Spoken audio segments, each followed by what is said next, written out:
Well, I was always interested in environmental issues and had a lot of awareness about ecological things ever since I was a little kid.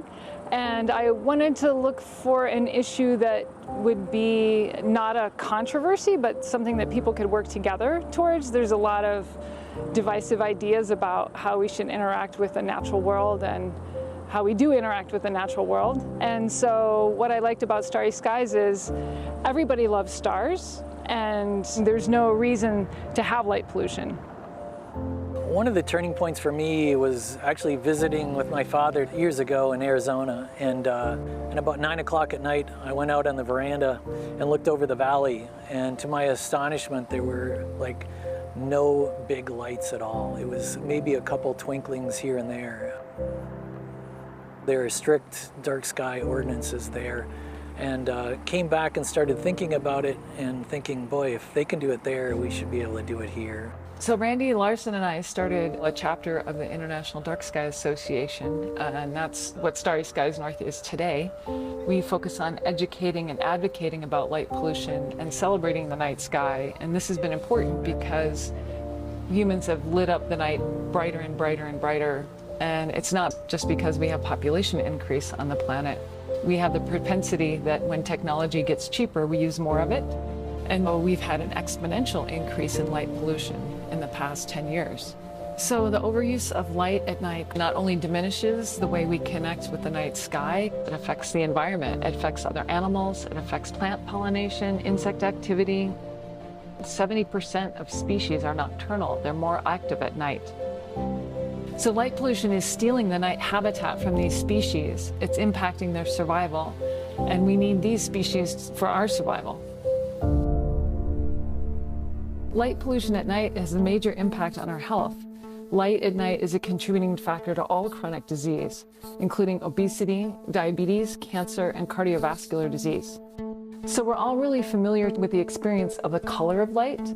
If you go into a really bright room, like a retail space or a dental office, compared to like a candlelit dinner, we all understand that that has different qualities and we have a different experience of that. Light is measured in what's called Kelvin temperature. The warmer the light, the lower the number. And the cooler or whiter, bluer the light, the higher the number. So the kind of incandescent light that we've been used to indoors in the past is around 2,700. Daylight's more around 5,000 or 6,000. Light is the main signal for our circadian rhythm, and our circadian rhythm is what tells our body whether it's daytime or nighttime. So bright blue-white light tells our body that it's daytime. It's the worst kind of light to be exposed to at night because this color of light shuts down the production of melatonin. We need melatonin in order for our bodies to rest and recover. The issues of human health and light at night are so important. The American Medical Association has recommended that street lighting be 3,000 Kelvin or warmer.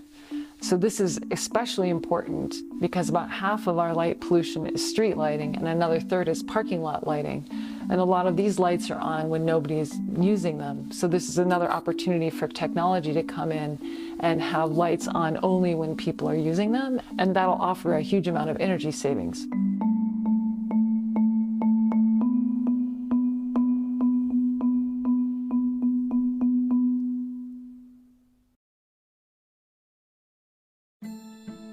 Well, we're sitting on a rock that was, it's called now Observation Park. We had a observatory here in the turn of the century. At the time, there were small twinkling lights down in the harbor that didn't affect the view of the night sky. Today, we've got all kinds of light pollution. To see any of the stars today is somewhat of a challenge. So it's trying to bring back what we had, and it's still there. It's just turning the lights up. If you look at light pollution maps from 2014, the light pollution dome from Duluth and the range cities had already merged. And the light pollution from Minneapolis is coming towards here. And even from Chicago is coming up towards the south shore of Lake Superior. And I started seeing what was occurring in Duluth and was really concerned about all of the 4,000 K lighting that was being installed in the city of Duluth and how it was taking away our evening tranquility here and heard from a lot of people their concerns about the lighting that was being installed, and eventually became involved with Randy and Cynthia and started working with them to talk with city officials, to talk to people. One of the first things that came up for me was Mesaba Avenue was relit, and it seemed incredibly bright. Like, and people joked about, oh, you could do surgery under these lights, or they were like, you know, prison lighting or interrogation lighting, and it felt really uncomfortable. I saw it personally, and then even talking to some of my friends that lives on Mesaba Avenue, where they had to buy the shades that you use in Alaska for the midnight sun in order to stop the light. And just seeing that, it just made me want to become active in defining a better lighting program. I think when we started, there was a huge grant system across the U.S. that was allowing different communities to put in better lights. And what the cities ended up with is what was at hand, and a whole host of communities around the country received a huge sum of money to change out their light bulbs to 4,000K. What's more acceptable is, and what the city of Duluth finally started to install was 2,700, and now even warmer lights down to like 1,600. We have had discussions with the engineers and administration here within the city, and they have been receptive to trying to get onto a path of lower Kelvin lighting. We went through a very robust community discussion, and it took place over probably 18 months. And in that time of 18 months, the conversation changed from 4,000 Kelvin to 3,000 to 2,700, because even in that 18 months, the information had changed on what cities were doing. We've also worked with Essentia, with the new hospital that's coming here, right? They're going to be using 2,700 Kelvin or less on all the exterior lighting, which is a really a great move forward. What we're really looking at is what we have the opportunity now with lighting technology is to really aim the lights where we need to have them. We can turn them on and off when we need them. We can dim them down when people aren't usually in a space. We've installed all wildlife friendly on our parking ramp, and we've tried to use this as a template for other businesses to follow. And you will notice the difference how we've tried to define even the interior environment, and it's been really well received.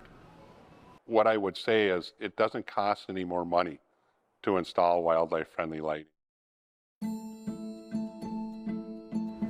Duluth is right in the epicenter of the huge bird migration pathway.